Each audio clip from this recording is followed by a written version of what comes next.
What is up, and welcome into the Easy Smoke and the GM podcast. I'm your host, Ezra McCann. I'm joined, as always, by my outstanding co-host. He's a Chicago Public League legend. He's a Simeon legend. He's a Grambling State legend. He played second base for the Tigers back in the day. He was all SWAC. He is none other than Brandon Williams, a.k.a. Coach Smoke. And we've got our NFL draft analyst, enthusiast, just all-around expert in the sport of football, whether it's NFL, whether it's college, hell, maybe even high school. He Well, is none other. Don't forget NCAA college football. Man, come on, baby. Video game. I put that game down, man. I haven't played about 2.5 weeks, so yeah, we'll pick it back up. He is Glenn Morgan, our GM, and Glenn was also making some appearances out there as we've been off for a while, and glad to be back. But Glenn was on the Give Me the Hot Sauce podcast with Stacey King and our guy Mark Shanowski. Good stuff, man. Heard some of it. Yeah, good stuff, man. On with the big boys, man. No. You did the right thing. You were like, okay, let me turn this off. I don't need to listen to this dude. You probably did the right thing. But no, man, it was cool, man.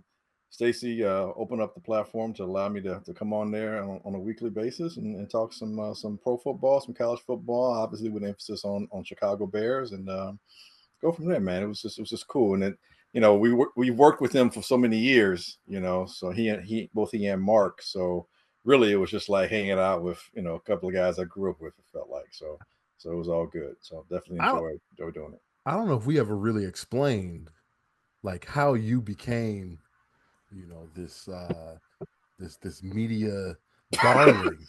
Media darling? I don't know about that. That is GM. I need to get some other folks on the bandwagon then, the ones with we all need to do that. We all need to do that. But back in the day, Glenn was working behind the scenes at do you go back to Fox Sports Net? Yeah, man. Fox Sports Net, Sports Net, Comcast Sports Net, NBC Sports Chicago, and all these so-called experts would come in studio, and Glenn would debate these guys, and 99.9% of the time, Glenn was correct. And so they figured this out, and so every time they would come in, they would have to talk to Glenn. And so through that, Glenn got the reputation of being this expert. So yeah, that's good stuff, man. It's good stuff. Even the great Stacey King season. That's great. You're kind, man, but basically I'm just old enough to remember. That's all it boils down to.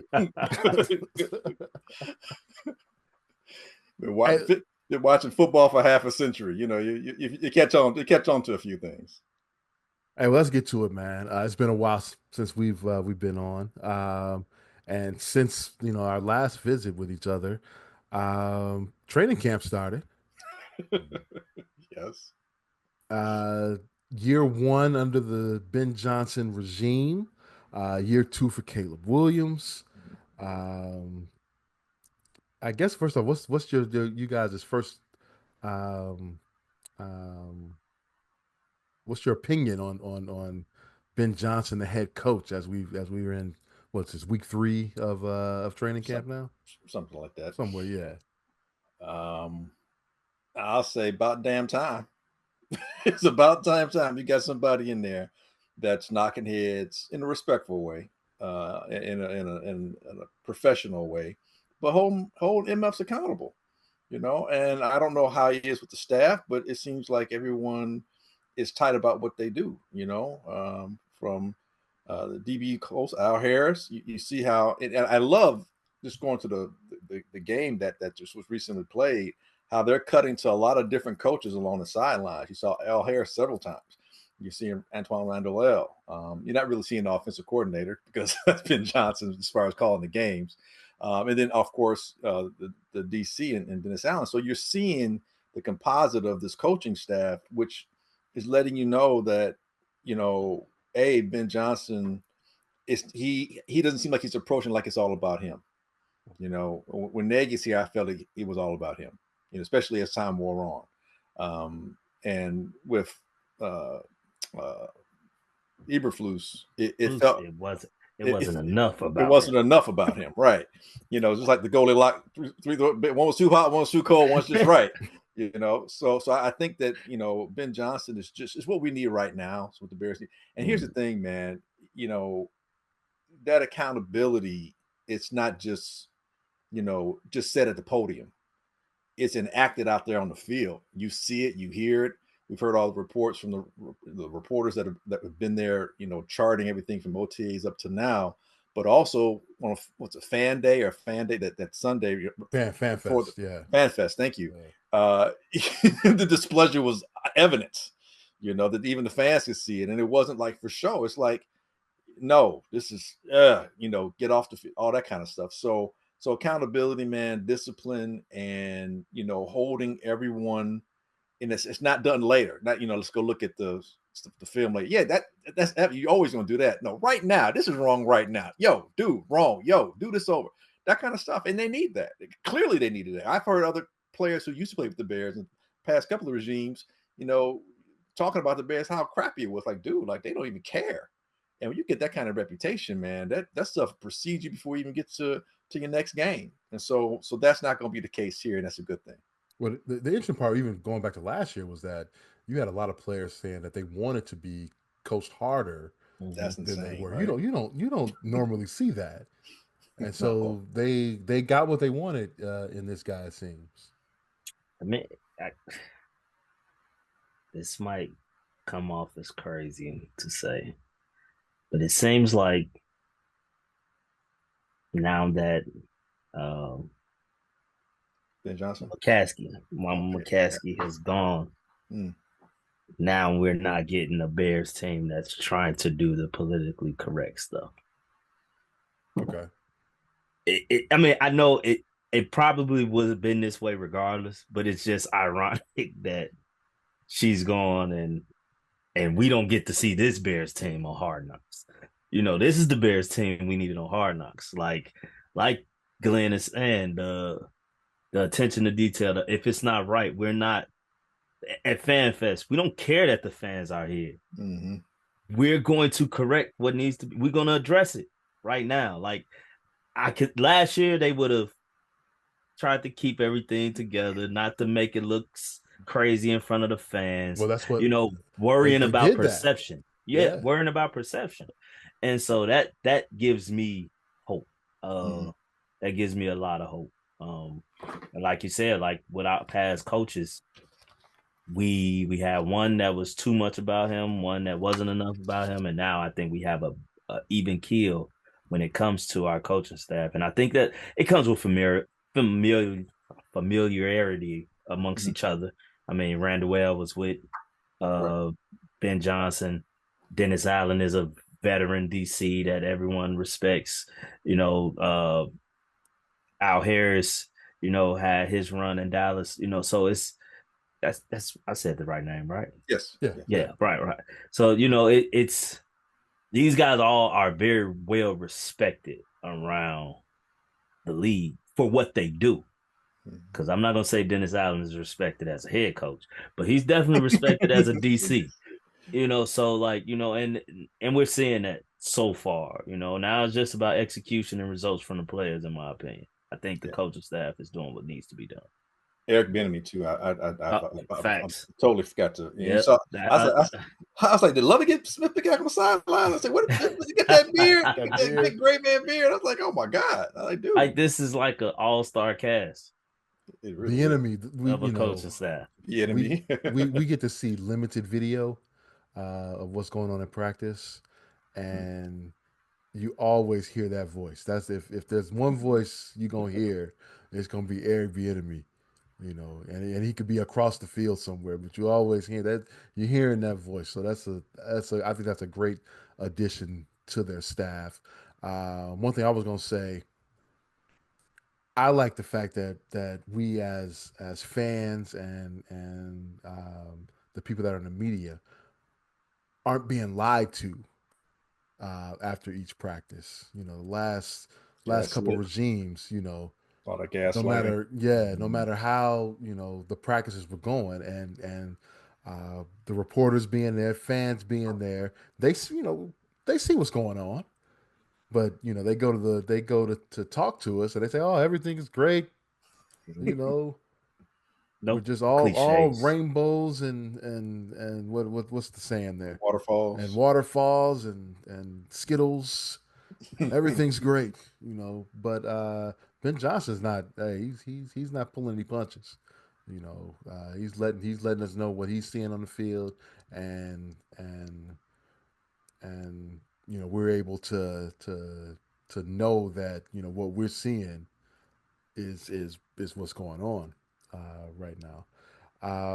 So yeah, I think it's a great thing what Ben Johnson's doing here. And it's only 3 weeks in, so we're not building his Bust wing yet. of the Hall of Fame just yet. But it's good. It's good to see. Definitely good to see. Now the interesting thing about this was that the starters did not play in the first preseason game against Miami this past weekend. Um, and I guess he has a history, even as an OC in Detroit. He didn't play Jared Goff all that much in the preseason. No. What? No. you bursting at the seams. Come on, come on. Yeah. What you got? Now, I will say that I did not like Yeah. simply because that's been like what we've been doing just Nate. Well, years since going Nagy. now. Since Nagy. Yes. And it was like that was the one thing I hope would have changed, would have been different. But I mean, I'm a trust his decision. But Call him out. Come I, on, man. de- Stand 10 toes down. Call him out. What's your chest? I definitely have my thoughts about that. Like, fuck, another coach I mean, saying they could have given forget him the two. preseason. They could have. Excuse me. They could have given him 2 series in that first game. Okay, let me ask you this. I don't completely disagree, but let me ask you this. What will 2 series actually prove? And is it proving it to you, the fans, or more importantly, does it need to be No, proven? it's about comfort, getting comfortable, actually playing Right. in, So in, that's what in I'm a saying. So live two situation. series. So why 2 series? I mean, if you're gonna put them out there, put them out there for a quarter. Put them out there for a quarter Well, and no, a you half. saw. I mean, you saw with Beijing this past week. The first 2 series for the Bears were a little rocky, and then I think that third series, he got comfortable. Well, that's what I'm saying. Not. And I'm saying if you're gonna, I'm with you. Put them out there. I'm saying yeah, put them out there for more It than shouldn't two be series. just for 2 series, Right. unless no, I was saying at least. No, but I'm with you. I'm Least that. saying no. If you either put them out there or don't put them out there, 2 series to me is BS in a way, because what if, just like you said, like with Bajan, it took a moment. Now is his confidence better or worse? Mhm. Is he chomping at the bit more? Did you create more anxiety and angst as opposed to figuring if anything was right or wrong? Because again, although it was Bajan out there, it's Bajan and his other teammates. They're all still trying to get Right, comfortable. So my thing is, right. like, you keep him out there like you did with Bajan longer, then you get clicked in, you get a rhythm, and you go forward. So either put them out there or don't. I think the 2 series type kind of situations, or be for if you're thin at the quarterback position, or if you have a veteran like Mahomes and you just someone who has been or someone who's been in the same system for a while. Like if you're JJ McCarthy, yeah, he hasn't played much. He's your main quarterback, but he's been in that system. It's the second year in the system, so maybe 2 series with him. And Jefferson's not out there. So you're kind of doing this, but and it's Kevin O'Connell, and it's not just JJ. We focus so much, and I get it, on the quarterback, but it's a team sport, and so it's not just how long has a quarterback been in the system, how long has everyone else been in the system. And so Minnesota as an example, or Green Bay as an example, those guys, other players, other offensive players, better 4, 5, 6, maybe 7 of those starters have been in that system for some time. Some, and maybe 9 or 10 have been in it, some 3, 4 years, some 2 years, some a little bit longer. With the Bears, everything's new.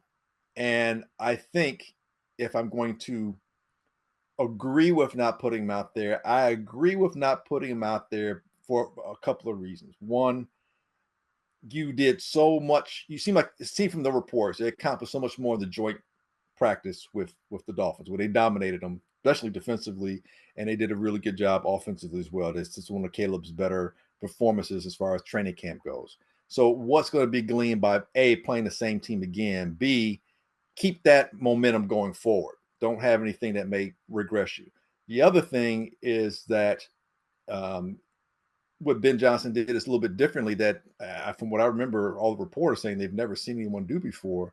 And I know the practice was against the air, but they ran about, I think, 80 plays, somewhere between 70 and 80 plays, maybe even 80 plus plays in the air, where they're going through what the game call is going to be. Now, there's no defensive players out there, but it was, receivers, quarterback, running back, all that stuff. But you're getting some kind of rhythm of how a play is going to be called, how you're seeing things. This is a situation, and you're going through this rep. So physically, you're getting some muscle memory, but mentally, it's more of a mental exercise. Now, all of that to me is I'm okay with. If you take all of that, you don't play him. It's at home, so it sucks for the fans. I get that. As a fan, it sucks.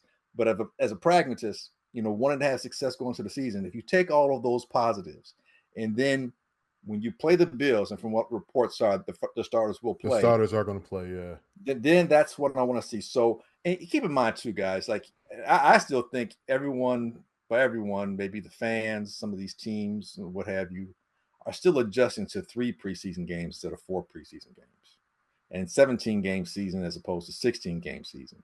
So you don't want to get hurt in the preseason. You need preseason to get your legs, but you don't want to get hurt because you got 17 games that actually do count. So you're not trying to wear everybody out. It's trying to figure out what that balance is. Balance. That's why you see so many different teams do it differently. And then as you keep changing head coaches every year, you're getting anywhere from 5 to 7 or more head coaches. That may change with those organizations too. So as opposed to, let's say, back in the 70s, 80s, and 90s, you're seeing as 4 preseason games. The starters are going to maybe play the first quarter or a couple of series, like you say. All depends on how long that plays out. Then the second week, they're playing 2 quarters. The third week, they're playing 3 quarters. The fourth week, that's for everybody else to make the team to start or sit.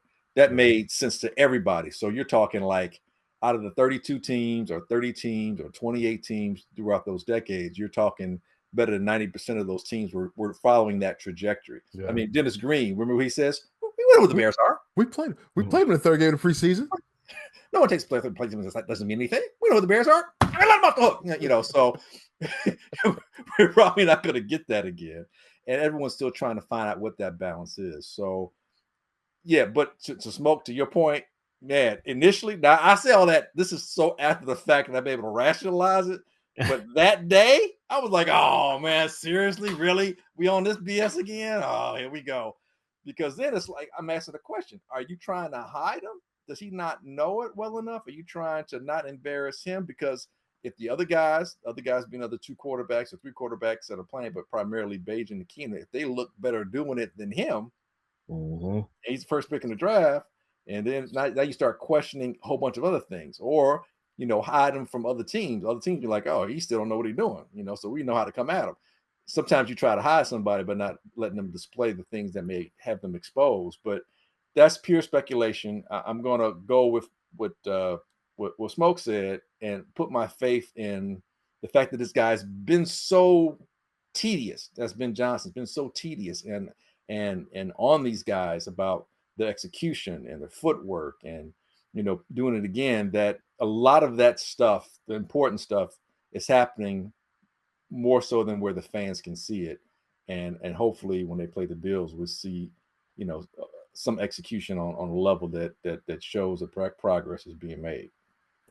Well, the Bills are the Hard Knocks team this year. Yeah. So we're actually we may see some Bear stuff. Are they doing joint practices too? They're doing a joint practice to Friday. Okay. Are they in tomorrow? No, I think it's Friday. Friday's a joint practice, and then the game on Sunday. Game's on Sunday again. Yeah, okay. Yeah. So yeah, look forward to that next week. That should be interesting. And Trubisky's back in town. I swear, I feel like since Trubisky's been in Buffalo, We play them every preseason. It seems like it, right? Yeah, When yeah. he's in Buffalo, right? Because When in we didn't, Buffalo, yeah. because he was with the Steelers. We didn't play the We didn't play the Steelers, right? Steelers, no, but Play when the he's been in Steelers. Buffalo, Because he remember was in Buffalo. he had that Justin. Then one went game to the where Steelers. he tore Yeah, us up in the preseason. his Yeah. first game Yeah, against us. yeah. So I don't know. I'm sure he's gonna be amped up for that. That should be fun. Left tackle, still a huge concern. Hey, if you got 4 left tackles, you don't have one. That's not good. Not good. They who was the Theo Bennett, yeah. the Canadian. I thought he was a guard. No, he's a tackle. Yeah, he's got that length. Yeah, he's physique of a tackle. Okay. I mean, I think he's athletic enough that they can put him at guard, but he was a tackle at British Columbia. Okay. Amagazi's definitely a guard. I think he should be your swing lineman. I think he could play. He could, yeah. If you gotta put him at tackle, you can. But I think he's got the build for a guard. That's just me. Braxton Jones, he's not. I don't think he's 100%. That's why he's not winning this job right now. Braxton Jones' era is over. You think so? Now you're saying error ERROR or ERA? Wow. I'm just asking a question. Wow. That's a great question. just ask a question. Man, I didn't even think of it that way, but yeah. And Trapillo, I like Trapillo. He's young, but he's never played on he's not really played on the left side before. It's different. Here's the funny thing: Braxton's problem, pass block wise, is against the power right. rushers. Right. Athletically, no problem. Up the field as a run blocker, yeah, does really good. Yeah. Trapillo's issue will probably be against speed rushers. Speed rushers. He'll handle the power rushers, I think, just fine because he's a big dude, and he's got. I don't know what he's like as a run blocker at this point, but I'm not saying he's stiff, but sometimes big, tall guys like that getting their hips around, especially against speed rushers, could be an issue. So, and like you said, his lack of inexperience may. Lining up with if you're used to, especially when you're right-handed, and you're used to coming out of a right-handed stance, it's different. With your power leg is your right. Right. It's hard to. I've had a little bit of experience with that. Making a switch to the left side. It's different. It's different. I'll say it. Not that it can't be done, but it takes some getting used to. Trapil is also 6'8", which means that he's susceptible to getting under his pads. Guys getting under his pads. Right. Yeah, and getting bull rushed. That's what I'm afraid of with him. If he's got quick hands and he's got some power, he can get that punch and stymie some guys. Maybe that can help him a little bit. Here's a question, because arm length has always been a thing that we talk about, or that's talked about when it comes to the edge, the bookend blockers, your right and left tackle. You want guys with long arms. Amagazi has extremely long arms. My question is it a hindrance, or does it work against you, or is it counterproductive when you move inside? Because usually your guards have the shorter arms, so to speak. Because everything's a lot, everything comes at you because you're almost face up on those guys. Sometimes with the tackles, they're bracing for a guy that's coming off the edge that's maybe not even be on the line. They're releasing. Right. And so they have time to get their arms fully extended to keep you out. When you're inside, tight like that with the guard, with your long arms, is that a problem? If he's not able to get his arms extended enough to where the leverage works in this fashion and they're not, it's not working against him. I'm just curious. I don't think that's too big of an issue. Okay. I like the fact that he can move a little bit, so that if you as a pulling guard, yes, because they then I'm sure in this offense they're gonna have to move a lot. I think he'd be able to. Yeah, he'd be able to do that. The good thing about having the long arms is that you're not going to have guys have the ability to get inside on you. You can you can keep a distance, even playing inside. So Okay. that's I think that's an advantage. Advantage. Okay. I was just curious if it counterintuitively speaking, if having long arms inside was something that you don't want. Yeah, and he's not. I don't think he's how tall is Amagaji? I used to know. I think he's 6'4", but don't get me the line. Kieran Amagaji. Look at that. He's the first thing that comes up when you type in Kieran. Very good. Kieran Amagaji is. Oh, I didn't realize he was 6'5". Okay, I thought 6'4", but yeah, so he's 6'5". I thought he was like 6'3". I knew I didn't want to say 6'5" because for some reason I'm thinking like, Damn. but I know he was at least 6. I thought 6'4", which That just tells you how big Trapillo is. Because I've seen them like next to each other.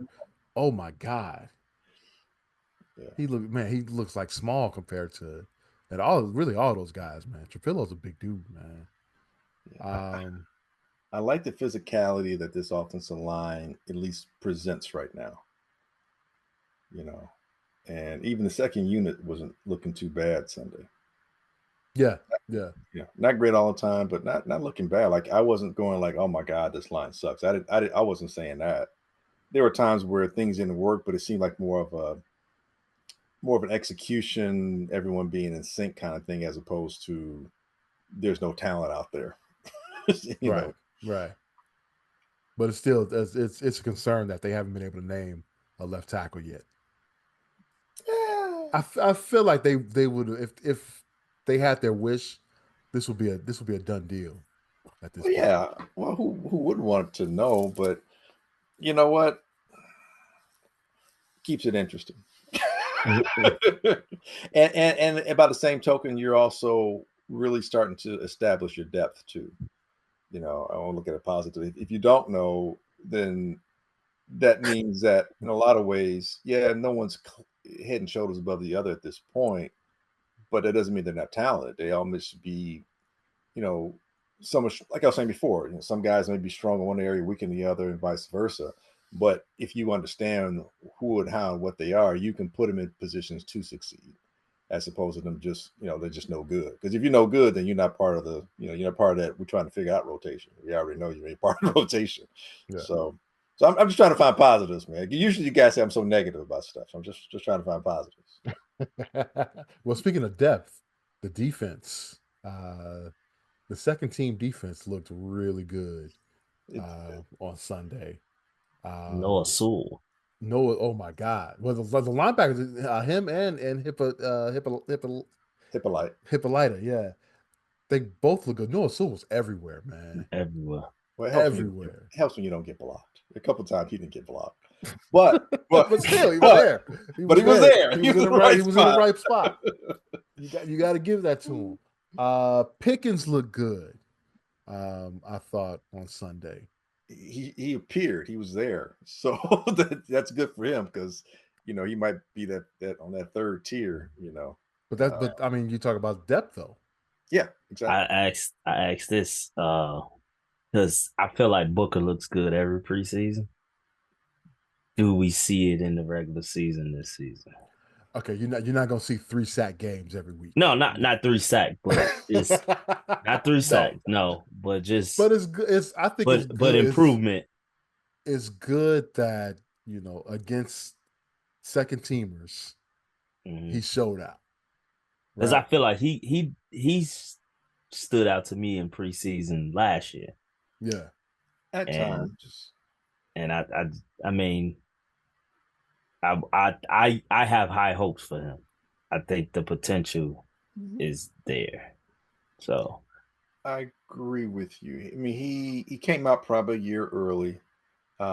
He didn't have a lot in his toolbox. He just got after it, and his length and his he's got that loping explosiveness. It may not necessarily be that first step, but the second, third step is really good. And with his ranginess, he's able to cover up a lot of ground, and he can use his length to maneuver past someone, what have you. I think the difference between last year and this year, at least from what I can tell, and it's just one preseason game, he seemed to be better holding the edge than he was last year. A couple of times he kind of got caught up in the wash a little bit, but he was really good, I thought, in supporting the run in a lot of areas, especially in the goal line situation. I think he's playing with more awareness about what he needs to do and responsibility wise. And I think he showed playmaking ability. It's one thing to get a sack.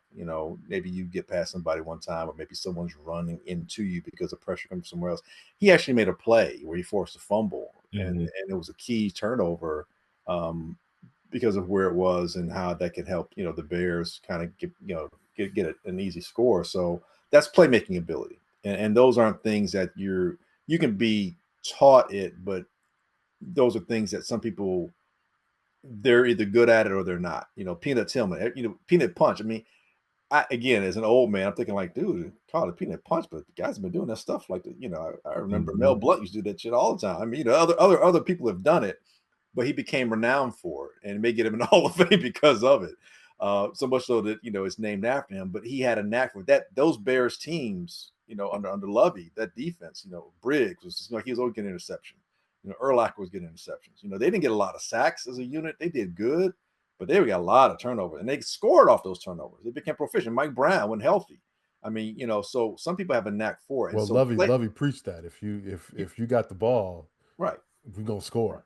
Right, and that's part of it. Like I said, you can be taught it in the terms that it becomes part of your mindset, but that doesn't mean you can do it. You know what I'm saying? And some people are really good and better than others. And so I think with this Dennis Allen defense, them being much more aggressive, playing a lot more man, and with this front seven, if they can generate that pressure, there's our whole secondary. These guys, well, actually, I can't say that because Smith dropped a pick six. I was just about to say, Terrell Smith, you break on the ball like that, you got to catch that football, man. Yeah, you got to. Yeah, his hands weren't in a good spot. They were attached to his wrists.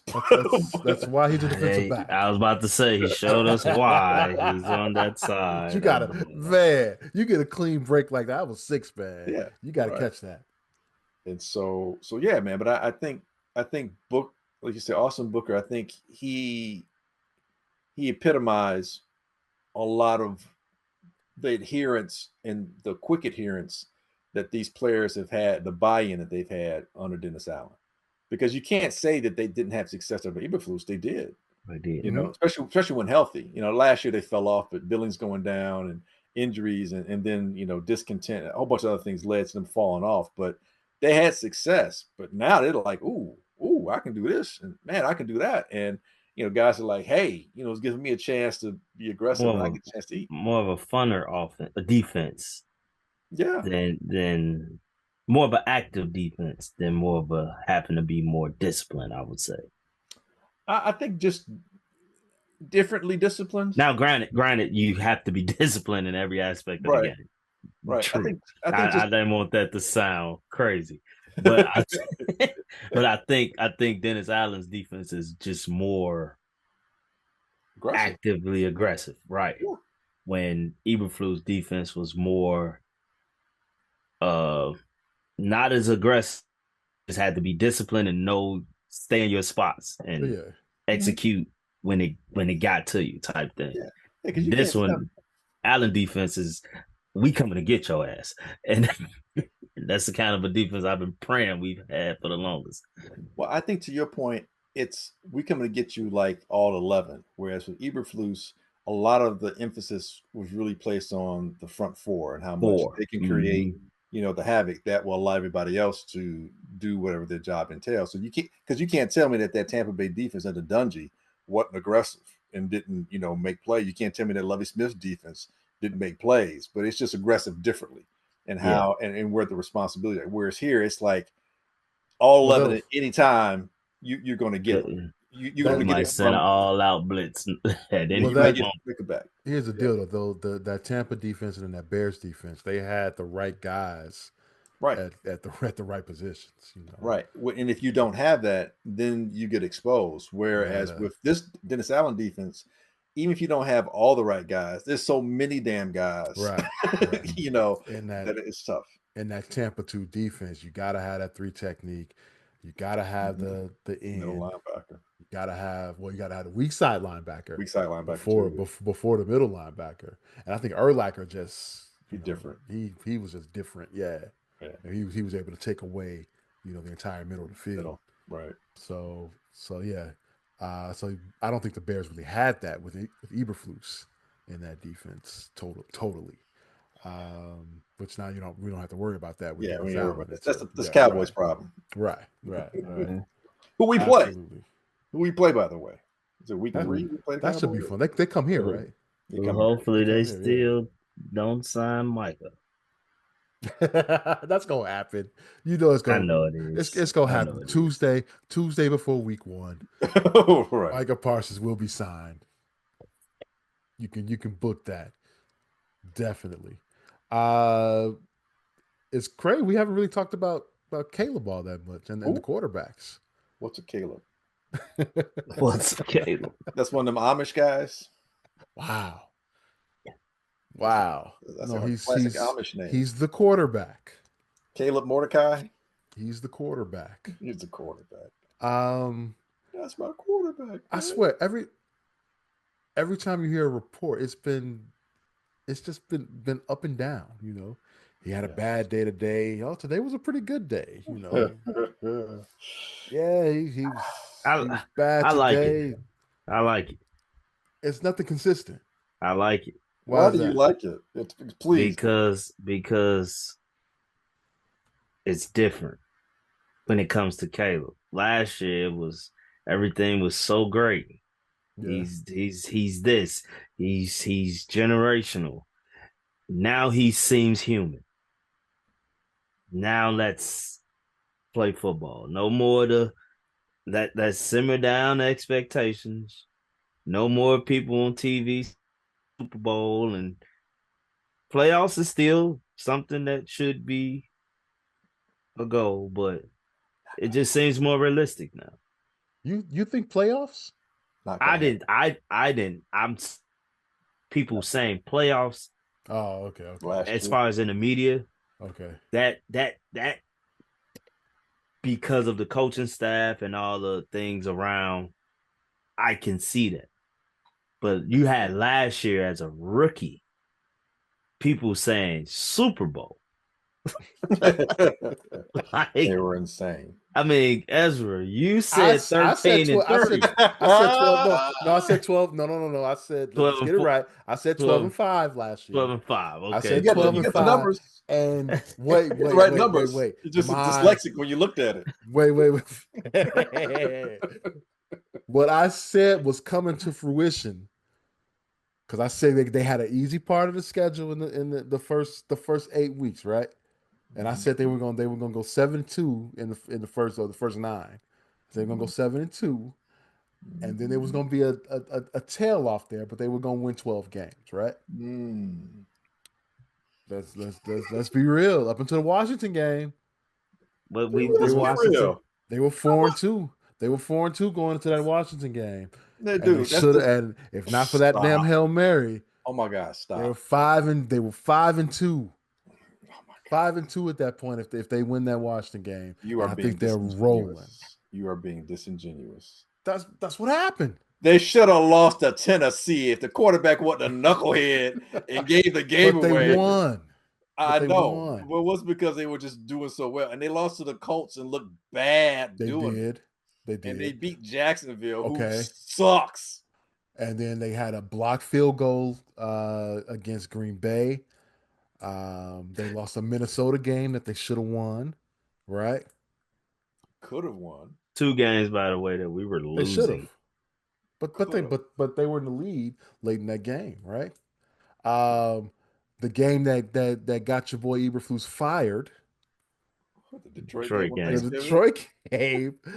They had a chance to win that game, but the idiot didn't call a timeout. All I'm saying is, you said after Washington they'd have been rolling, and I'm like, they could have been. It's possible. They lost to England at home. Only won 4 games. They did lose to a very bad New England team at home. Wait, so I asked this then after the Washington game. It don't matter. You're supposed to win right after that to a bad team. It wasn't like they was playing the freaking Philadelphia Eagles. I'm just saying. I said they were. I was. My premonitions were correct up until that point. Wait. I'm saying. So easy. I asked this then. Because when I said playoffs, you like playoffs, Yeah. what was No, that Dick now Vermeil, Jim Moore. playoffs. Yeah, Jim Jim Moore, Mora. like so No, you this year's different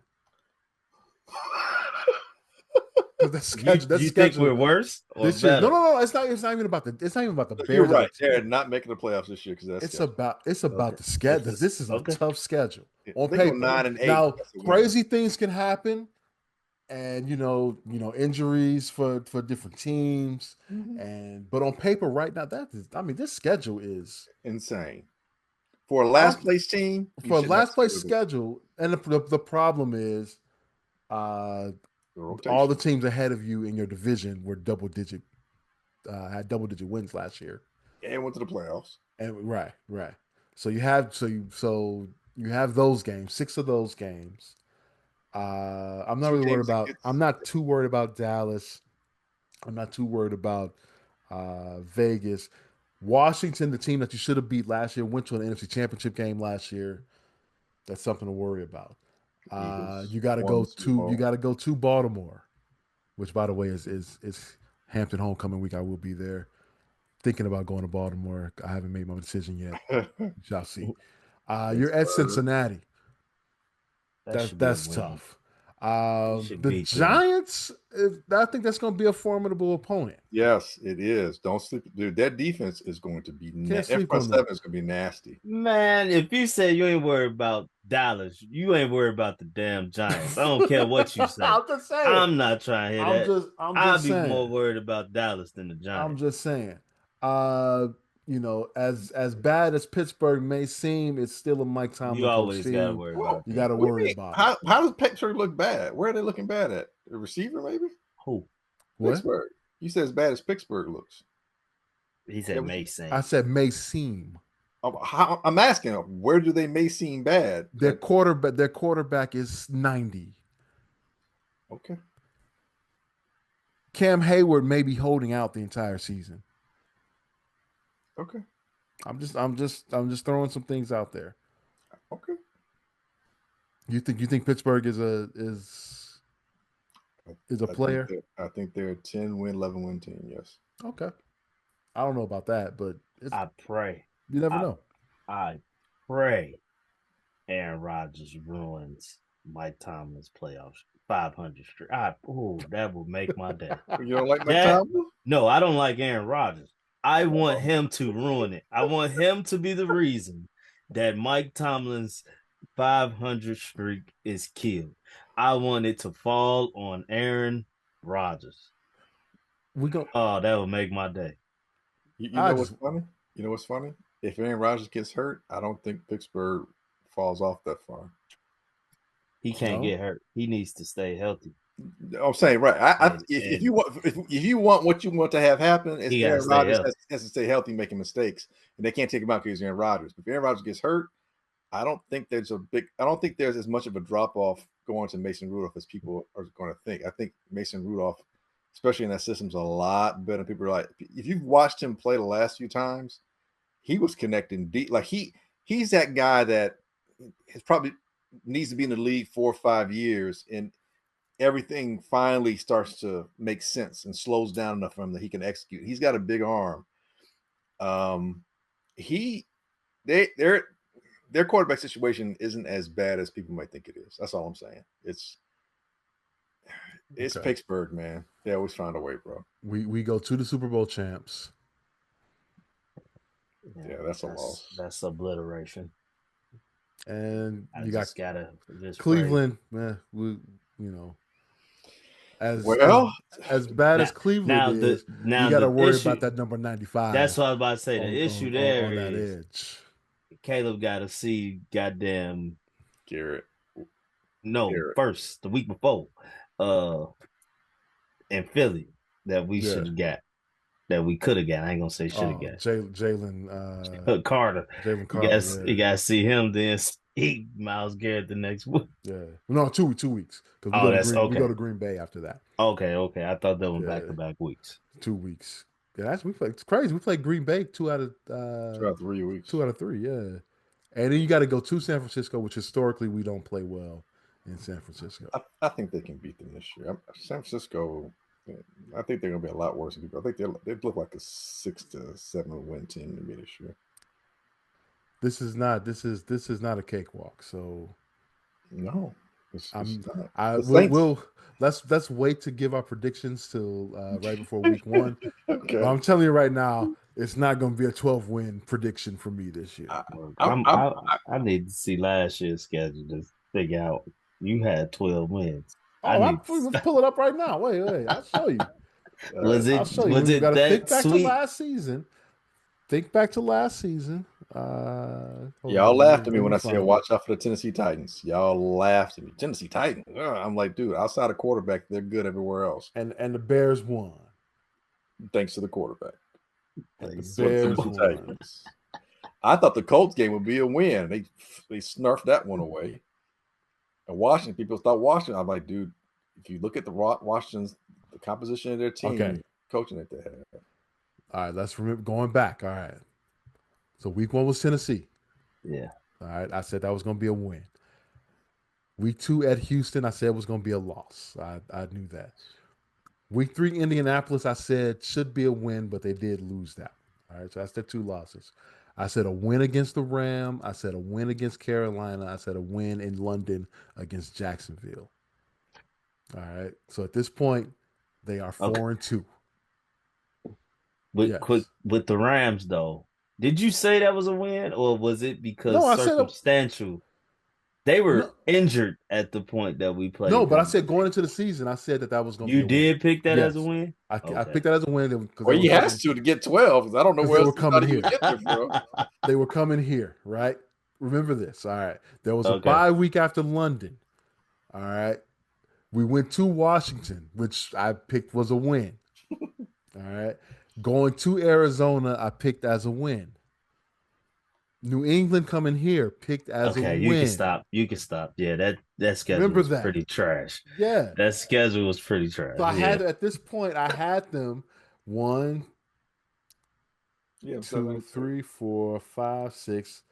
I had them going into week 11 against Green Bay. It was backloaded. Right. I had them at 7-2 at that point. Yeah, it was backloaded.